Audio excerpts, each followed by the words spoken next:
Here is my second Galaxy Book Flex, because the first one had a few similar issues, so I'm going to quickly run through these. First, you can see that this hinge is not even close to being aligned, in my opinion. This device cost £1,349. I expected Samsung to have better quality control on their manufacturing than this. I think that's, you can really see that that's pretty misaligned. And the other hinge, not as extreme, but it is there. You can see it on the side, that side. It's not straight. You can also feel that it sticks out. You can feel it a lot more on this one. It really sticks out. That's quite a lot. Another issue is that, probably due to this misalignment, and you can also slightly see it if you look at it this way, although I'm having trouble to get the camera focusing. The gap is not quite straight, and it's more pronounced on this one than this one. But probably due to this hinge misalignment, the display, and it is slight, but you can feel that it's not straight. And I had the same issue with the first one, just on the other side, because on the first one I had, it was the opposite hinges that were more misaligned. So on this one, it's this hinge back here that's mostly misaligned, and on the previous one it was mostly this one. So I've got the same issue, just the other way around. So display, you can feel if you swipe up like this, that this is too far this way, slightly, but how well is that going to hold up over time? This is a 2-in-1, you're supposed to convert it and everything. Due to the issues I've had with this device, not just once but twice now, with Samsung selling me laptops with bent hinges and even a bent display on the first unit, I could not advise anyone to purchase this laptop. Seems like quite a gamble, and it's a lot of money, and I'm really shocked that Samsung's quality assurance on laptops is this bad. I never expected, or even the thought never entered my mind, that Samsung could sell me something with bent hinges. I don't know how this gets through their quality assurance. I think it's a disgrace, to be honest. It's a lot of money, but let's say that Samsung in the future resolves this issue, or let's say you find this laptop at a steep discount. What's the rest of the laptop like? So I want to go through that a bit. If you want to see the really in-depth stuff about all the software, the Samsung settings, technical details about performance testing in the pen, check out the written review. It will be in the description. Lots of pictures in there, really good descriptions. But if you want a summary, I'm going to go through that now. So let's start by going through the spec sheet. I've got the in-depth spec sheet on the written version, in case you want to follow along.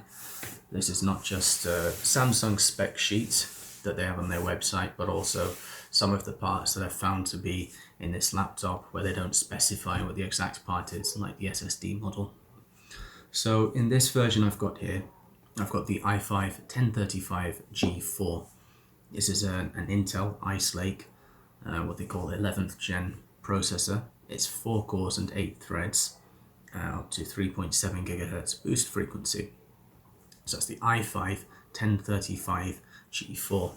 For about the same price, the Americans get the i7 1065G7. And that is a better processor, but the differences in the processor itself are quite slim, because unlike the desktop, where an i5 and an i7 have a different core count, in the ultra-low voltage space, which is what these kinds of devices use, ultra-low voltage processors, the i5 and the i7 have the same core count, the same number of logical processors or threads, and the differences are extremely slim, aside from 200 MHz improved boost frequency on the i7. So it's not much in that. That's not that annoying. I still don't know why they did that. But the bigger difference is the G4 versus the G7. It means graphics 4 versus graphics 7, basically. The G4 has 48 graphics execution units, and the G7 has 64. graphics execution units, and they're clocked slightly higher. So that makes a notable difference to the graphics performance, although it's still not incredible on either of them. It's a bit annoying for Samsung to give us the cheaper processor, and it is cheaper processor. In Korea, they get a wide selection to pick from. The integrated graphics is specifically an Iris Plus 940 graphics unit with 48 execution units up to 1.05 gigahertz on this model. In the UK, we get one memory configuration, which is 8 gigs of DDR4 memory at 3733 megahertz with timings of 20, 20, 20 and 45. So that's 3733 megahertz with a CAS latency of 20. It's in dual channel configuration. It's a good memory kit. The only issue really is that it's soldered in, so you can't replace any of it, and you only get an 8 gig configuration. Speaking about 8 gigs of memory, it's kind of borderline today. I think most people are completely fine with it. It really depends on what you do with your laptop. If you want to browse the web, if you want to use OneNote, if you want to draw things, even in Photoshop, you're going to be completely fine with 8 gigs. I think the point where you start needing more is typically video editing, and if you want to run virtual machines, even a lot of stuff that you might want to do in Visual Studio, you can get by with 8 gigs, but it's still a bit chancy in this day and age, I would say. So I'm leaning more towards 16 gigs than laptop now. In terms of storage, it's a 512 gig NVMe SSD, and this is a Samsung SSD. It's a PM981, which is the OEM version of a 970 EVO or 970 EVO Plus. So it's a top quality SSD that they've given us here, thankfully. And on the flip side to what they did with the processor, with the Americans actually got a worse SSD. They got an Intel one, a cheaper one, I assume, that doesn't perform as well. So it's good that they've given us the better SSD, but if I had to pick between the SSD being Samsung or Intel, or if I could choose to get the i7 with the G7 graphics, I would take the i7 with the G7 graphics and to give the Americans the Samsung SSD. That's how I feel about it. We have a 67 watt hour battery in here, specifically 67.8 watt hour reported by Windows.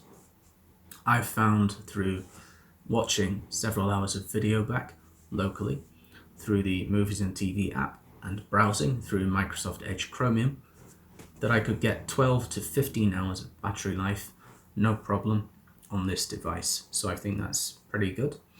It also comes with an Intel TPM 2.0 chip and a fingerprint reader, which is down here on the right side of the right shift key.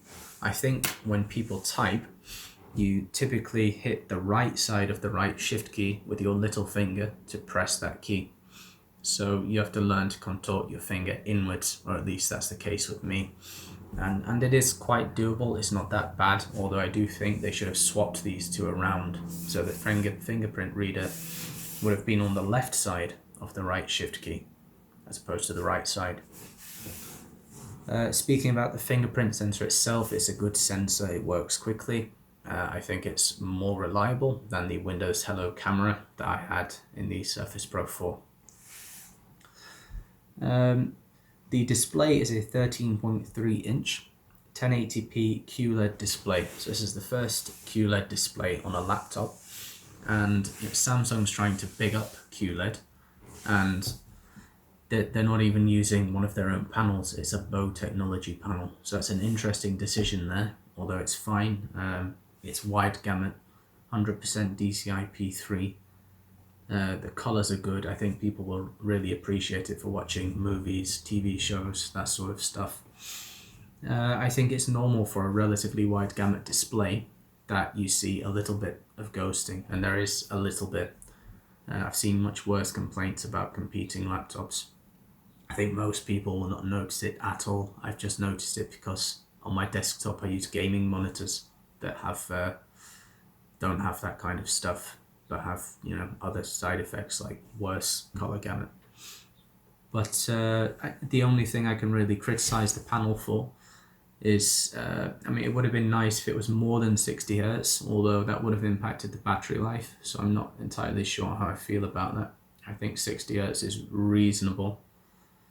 Maybe they could have done 90, that would have been nice. I think the main issue is that they could have, Samsung Display could have put one of their own QLEDs on it, I assume. They could have manufactured one, a custom size to fill out this bottom bezel here, like Dell's done with the new XPS machines. Since Dell's done it and Samsung hasn't, makes this device look a bit cheaper. Would have been nice if they could have filled this, given us a bit more screen space.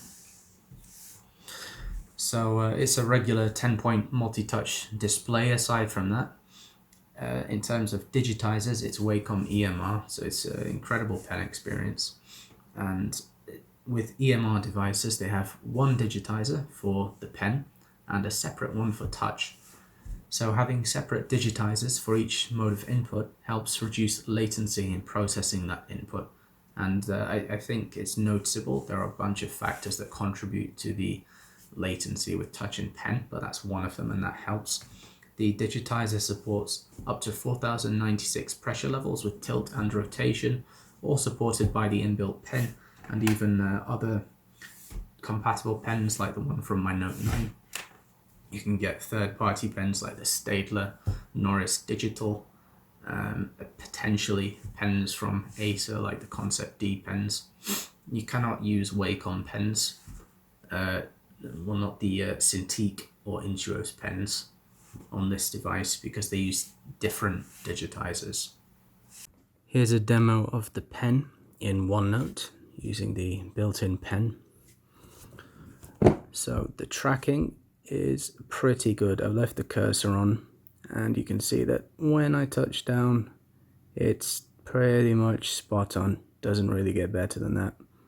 That's really nice.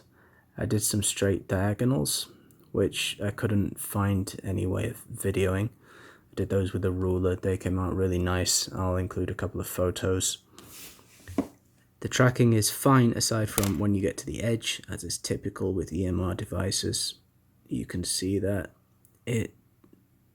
when you get really close to the edge, it's losing it. It's pulling back a bit, which is perfectly fine as long as you're not going, beyond about here. So no problems there really. Writing with the pen is very responsive. It writes with a very low activation force. It's a really good writing experience. The pen technology is excellent. You can do mathematical stuff, no problem. You can get all the superscripts, subscripts. I think it's really nice to use. This device is pretty light, especially for its class. It weighs 1.13 kilograms, whereas its competitors in the Dell XPS 13 2-in-1 and the HP Spectre X360 convertible, they start about 200 grams heavier, about 1.3 kilograms. So not only is this much lighter, really, but it has a much bigger battery than both of those, so that's quite nice here. Dimensions 302.6 millimeters by 202.9 millimeters by 12.9 millimeters. Comes with Windows 10 Home, which is pretty normal. They used to put Windows 10 Pro on the Surface Pros, and then I think they stopped. Anyway, I upgraded this to Pro because I actually use a bunch of the features in there. The color I've got here is Royal Silver and also comes in Royal Blue, although if you're in America it only comes in Royal Blue. It is a nice device, really nice build, aside from these quality control issues I've been having. It's all aluminium, as opposed to the Surface Pro 4, which I haven't been able to use in a long time because it's very faulty and Microsoft is awful. One of the reasons I went for a Galaxy instead of another Surface. This is magnesium, darker material. I think the build quality in terms of how rigid it is quite similar. I've seen some complaints about magnesium being more flexible. I never noticed any flex in the Surface Pro 4. Don't know if that's changed. But here's a nice color comparison. I'll show you the other way around, because Samsung's website seems to only have renders of this Galaxy Book Flex, and I think the renders are actually pretty accurate, but I didn't know whether to trust them or not, because if you look at reviews online, everyone's got this Galaxy Book Flex in blue, and it does come in silver. So here's what it looks like in silver. The webcam is 720p. It sits directly above the display up here, and it's awful, to be fair. Looks like a 10-year-old phone. It's very grainy, horrendous lighting. It's a terrible camera, really. I mean, you'd be kind of embarrassed to use it for video conferencing, whatever. The microphones that go with it, that are situated just up here, are equally awful, and in my opinion, so are the speakers. I'll get to the speakers position in a sec. They're just along the side here. So you can see one speaker there and another speaker there. Side firing, I think they sound pretty bad. My 2-year-old phone sounds better. To be fair, you know, the Note 9 sounds quite decent with its speakers, in my opinion. It's just that this sounds bad. I don't know why that is. So here we are on the beautiful webcam from the Galaxy Book Flex. Looks great, doesn't it? And get an earful of this microphone. It's also got Intel Wi-Fi 6 and Bluetooth 5. And along the side here, along with the speakers, we've got the power button down here. Then we've got 2 Type-C Thunderbolt 3 ports. These are very useful for hooking up external monitors, their accessories. Got the S Pen here. You just push that in and it pops out a little bit, and then you can grab it, remove it, put it back in. It's nice that it's situated in there so you don't lose it. It is a bit small, but you can buy another pen like the Norris Digital if you want to.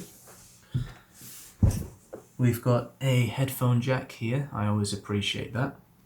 We've got another Type-C port just there. This one is not documented. The specifications of it are not documented. It seems to support some variation of the USB 3 protocol. It also supports power, and it charges faster than the 2 Thunderbolt ones over here. So charge through that one if you want to do it quickly. There's an SD card tray there, which requires an ejector pin to open. That's in the box. The device comes with a Samsung 65-watt charger in white.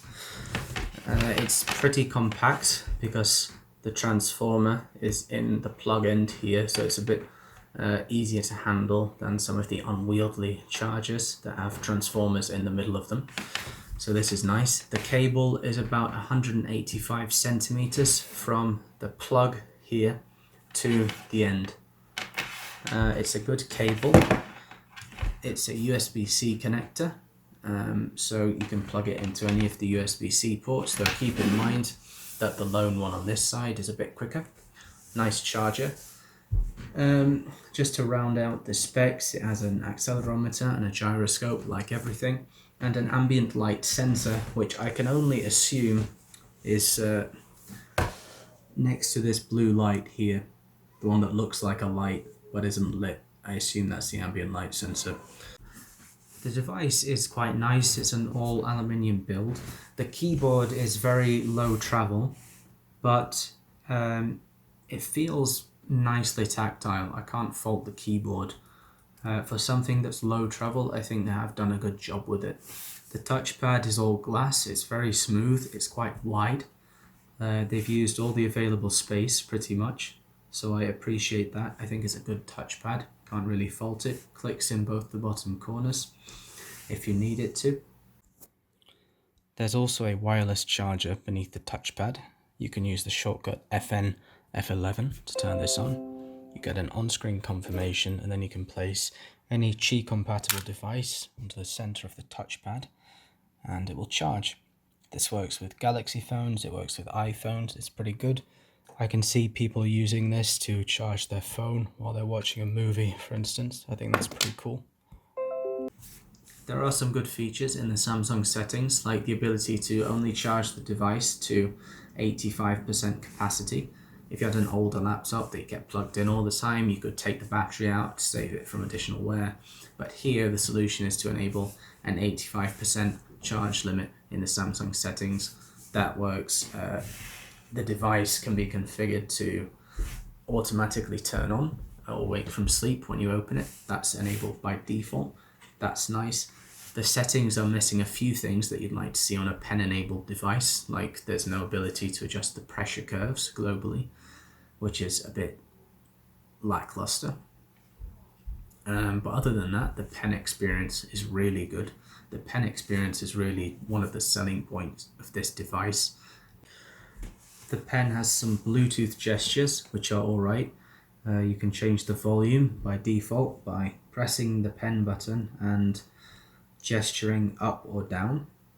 If you can see that, that's doing it in increments of 2, which is ridiculous. You'll be there all week, and there's no way of configuring that. You can do sideways gestures sometimes. You can also do circular ones, so this one actually seems to work-ish. I've bound it to up and down, which is just scrolling the page. Talking about the pen's Bluetooth features, this is probably the most useful one.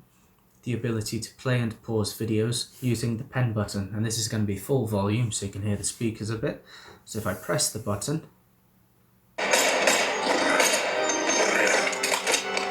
press it again to pause, again to play, and again to pause. This works very reliably actually.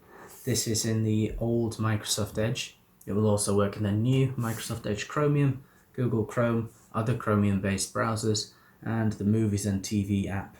And that's what I've tested. So that works pretty nicely.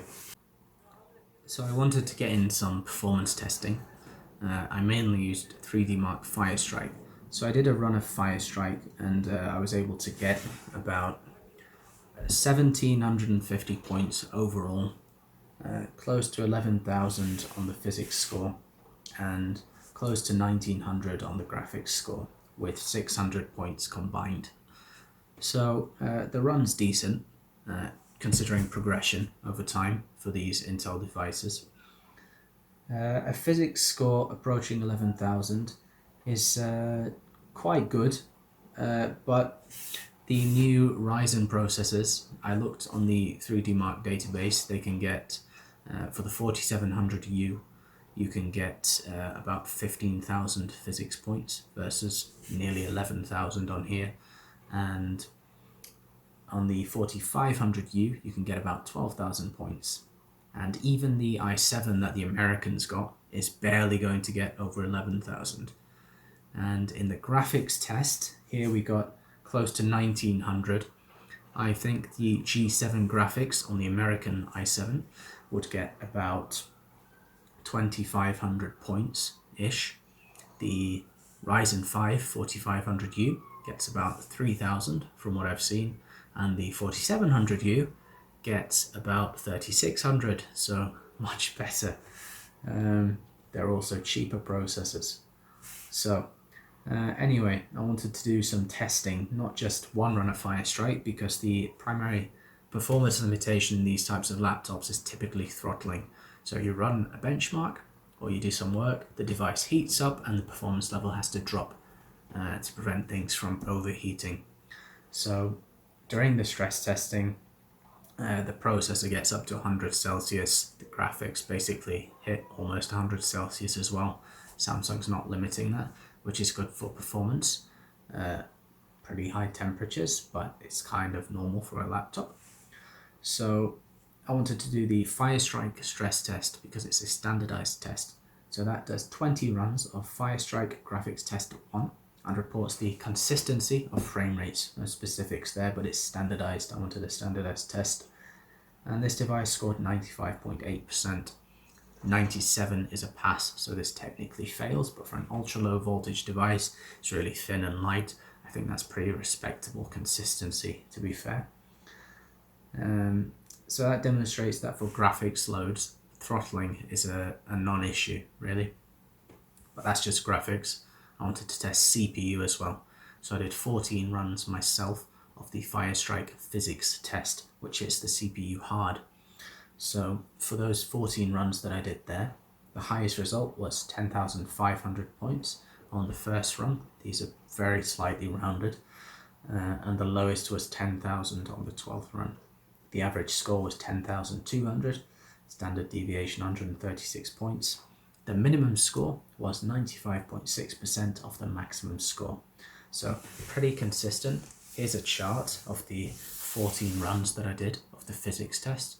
I think that's quite respectable, to be fair, in terms of the consistency. With the new Ryzen devices, you would see a higher level of performance, though I'm not sure exactly how that would affect battery life.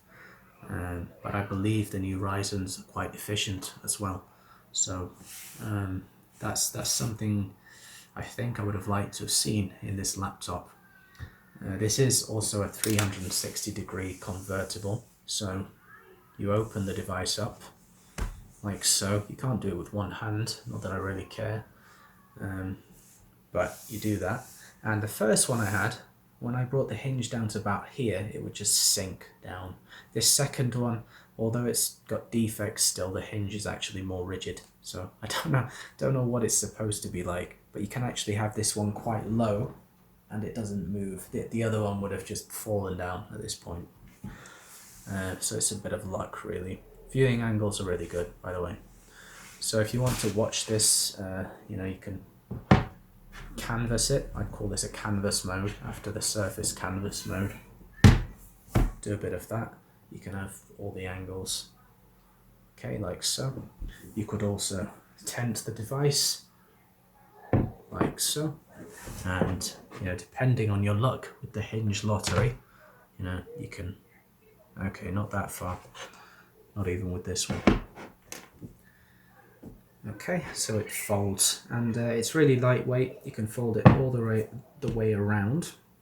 You can use it as a tablet, basically, although it's worth noting that you're holding the keyboard here, and that's not particularly comfortable. And to be honest, as a tablet, I would not recommend this because it's still a lot heavier than an actual tablet. And it's not very ergonomic for tablet use, although if you want to use this on a desk or on your lap, it's fine like that. And if you really value the pen technology like I do, although I can't justify it with these defects, something I was quite surprised to find out is it's Intel doing this, as far as I can tell. When you have the laptop like this in laptop orientation, you get full performance. When you fold the device into anything, tent, or as soon as it folds back past being flat, so as soon as it goes like that, pretty much, the device will hit a lower performance level.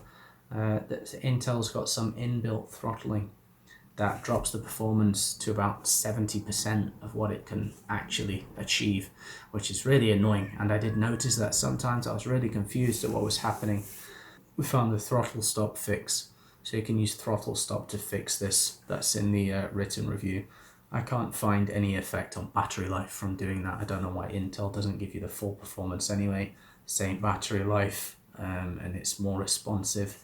It seems ridiculous. I assume AMD devices don't suffer this issue, but it is easily fixed with throttle stop. I don't consider the device to have any much bloatware. All the Samsung stuff, I don't think you can consider bloatware.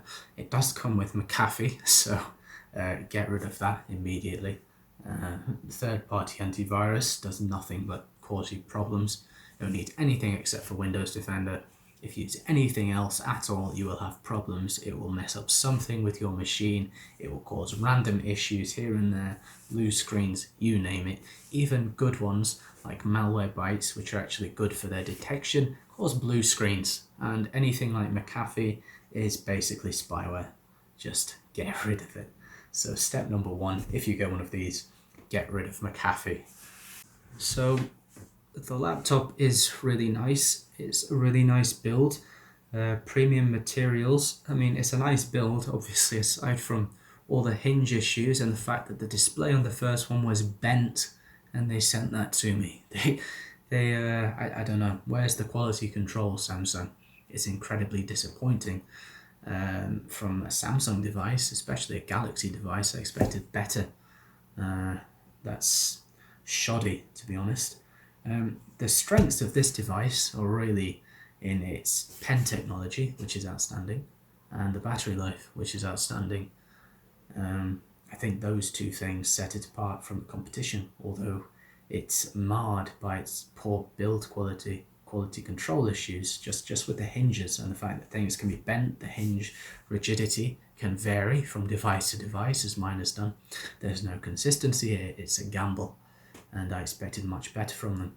But if you're alright with those issues, for me it's first I want it to look perfect, because I mean it just should when you look at it.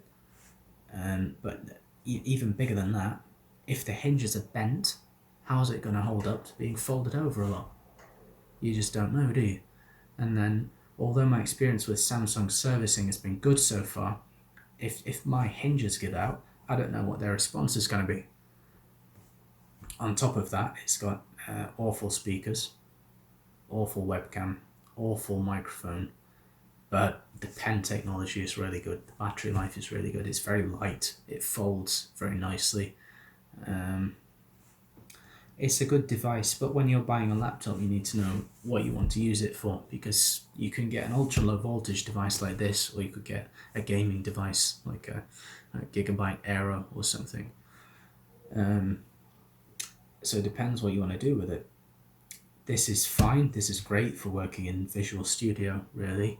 8 gigs of RAM, a little bit chancy. If you know you need more, then get more. If you don't know that you need more, then odds are you don't, so be fine with it.